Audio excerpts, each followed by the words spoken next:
Yo,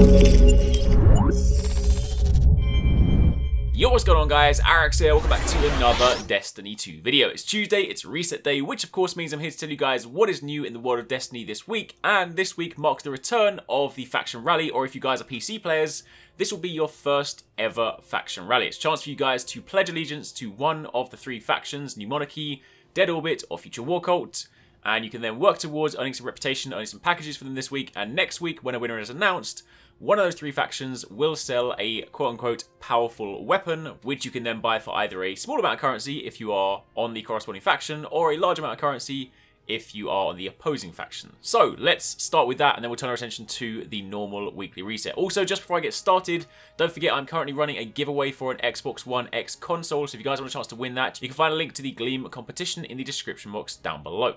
So, to begin with, it is worth calling out that if you guys are on PC, you will have to do a kind of, well, I say quest lines. Basically, you're going to have to go and speak to the three different faction leaders first before you can pledge your allegiance. So you'll meet Dead Orbit, you'll meet Future War Cult, and then you'll meet New Monarchy. And once you've done that, you can then select to pledge your allegiance. Now, bear in mind, you cannot change this during the week. So for the next week, you'll be locked to this faction. That means when you're playing the Crucible, doing things like strikes, doing public events, anything you can do to earn tokens will go towards that faction. You can, of course, have different factions on different characters if you so wish, but bear this in mind, you will be locked to them. So for Future War Cult, if you pledge your allegiance and they win next week, then you will get Timeline's Vertex, which is a fusion rifle.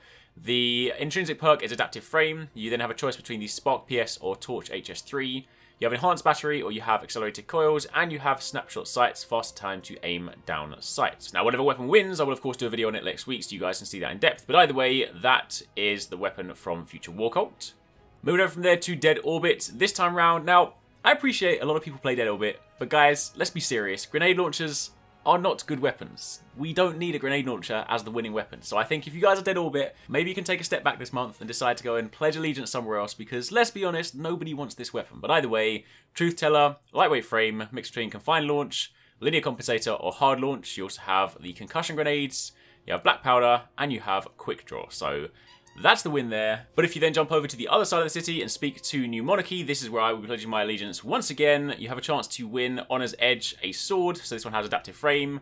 You have the option between Tempered Edge for the increased ammo, or Jagged Edge to increase your damage. You then have Burst Guard, you have Enduring Guard, and you also have On Guard. So quick attacks immediately after swapping to this sword do additional damage. So again, this is the weapon you can buy if New Monarchy win next week. Do bear in mind, you can of course jump into the packages, take a look at some of the stuff available this time around. On top of that, don't forget that come Season 2, there will be a full set of ornaments you can earn to, or unlock, should I say, within your faction gear. So this will basically be your base faction gear, and then provided you have this, you'll then be able to work on top of that to work some ornaments into Season 2. So if you are missing any of your Faction Rally gear, I'm still missing the helmet, then I would highly recommend trying to complete this one, because I imagine this may well be the last Faction Rally in Season 1.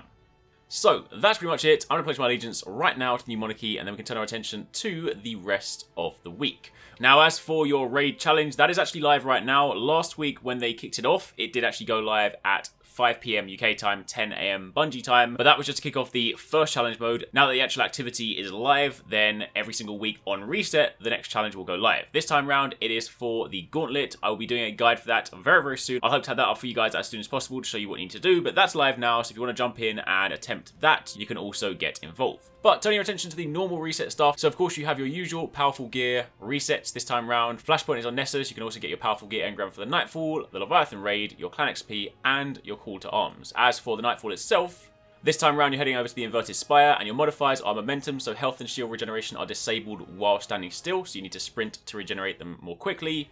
And you also have Time Warp rings, so Vex time gates have appeared in the area, you pass through them to get time back. They typically give you 30 seconds per ring. This one is actually a pretty easy configuration. Rings on the Inverted Spire just makes it a complete cakewalk, so honestly you probably won't have much trouble with this one. So that is your Nightfall. As for Test Eververse, this time around you have the Good Idea emote as well as the Flip Out emote, and this is kind of cool having it there because don't forget these are also tied to seasons, so come Season 2 this emote will be a thing of the past. If you haven't got it, I don't have this one, then it might be worth your time trying to sort of pick this up if you have the Spare Bright Dust. On top of that, you just have the Soul Velocity Sparrow, the Helios Strange Ship, and the Spectral Gain. You also have ornaments for the Prospector and for Skyburner's Oath. You have a chest piece from the Test Everest gear. You have Ghosts or Blue Moon Shell and Aggressive Shell. Your shaders are the Noble Constant Red, the Arctic Pearl, and also Cerulean Divide. And then of course don't forget you can pay a visit to Cade 6 to grab your treasure maps this week. They will coincide with your flashpoints, they'll be on Nessus. So grab those if you want a chance to get some more loot. But that's pretty much it. That is your week in Destiny. So again, Faction Rally is live right now for the next week, and the winning faction will sell their weapon next week. But until then,